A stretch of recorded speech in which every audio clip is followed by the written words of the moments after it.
Baik, Assalamualaikum warahmatullahi wabarakatuh. Jadi di sini saya akan mempresentasikan hasil TPS saya. Yang di sini ada komponen layanan dasar, bidang layanannya sosial. Hasil asesmennya need assessment yang digunakan adalah kuesioner. Berdasarkan hasil need assessmentnya yang dilakukan terhadap peserta didik kelas 10 SMA Negeri 1 Tanjung, diperoleh oleh data bahwa kemampuan siswa dalam memahami dan menerapkan sikap empati terhadap teman masih tergolong sekitar 53%. Oleh karena itu, layanan bimbingan klasikal dengan topik pentingnya empati sesama teman perlu untuk diberikan untuk meningkatkan kemampuan sosial dan hubungan positif antar peserta didik. Nah, selanjutnya topik atau tema layanannya itu pentingnya empati sesama teman. Terus fungsi layanannya itu pemahaman dan pengembangan. Selanjutnya tujuan umum.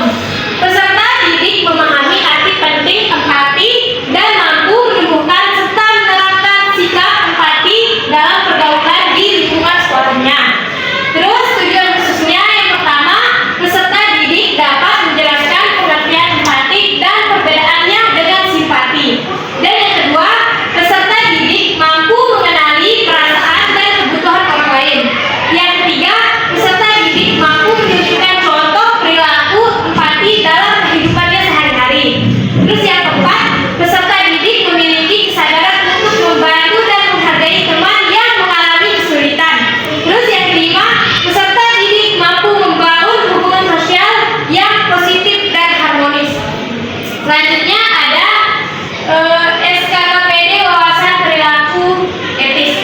Yang pertama ada pengenalan, memahami pentingnya empati sebagai dasar interaksi sosial yang baik. Terus akomodasinya mampu menghargai dan memahami perasaan orang lain dengan sikap peduli. Terus tindakannya menunjukkan perilaku empati melalui tindakan nyata seperti mendengarkan dan menolong. Selanjutnya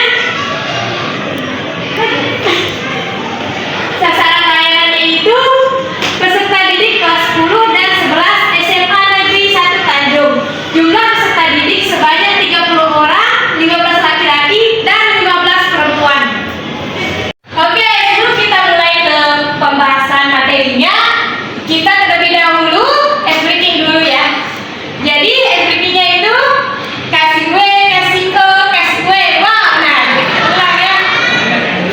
Kasih W, kasih ke, kasih W, wow. Baik, di sini materinya itu yaitu pentingnya empati sesama teman. Definisi empati dan simpati. Empati kemampuan memahami dan merasakan perasaan orang lain seolah dialaminya sendiri dengan menempatkan dirinya pada posisi mereka. Terus kalau simpati itu perasaan iba atau kasihan terhadap orang lain tanpa benar-benar merasakan emosinya. Terus empati memahami dan merasakan bersama. Simpati hanya merasa kasihan, itu perbedaannya. Terus contoh sikap empati dalam pertemanan. Yang pertama, menjadi pendengar yang baik. Yang kedua, menghibur teman yang sedih atau sakit. Dan yang ketiga, memberi bantuan saat teman kesulitan. Dan keempat, menghargai perasaan dan menerima teman yang tersisih. Terus selanjutnya ada manfaat empati. Yang pertama, memperkuat hubungan sosial dan rasa saling percaya. Kedua, membentuk komunikasi yang lebih efektif. Yang ketiga, mengurangi konflik dan kesalahpahaman. Terus keempat, menciptakan lingkungan yang toleransi dan harmonis. Terus selanjutnya, cara mengembangkan sikap empati. Yang pertama, mendengarkan aktif, fokus, tidak menyela, dan memperhatikan bahasa tubuh. Terus yang kedua, mengambil perspektif, coba melihat dari sudut pandang teman. Terus yang ketiga, merespon dengan empati, tanggapi dengan kata dan tindakan yang menenangkan. Terus keempat, tidak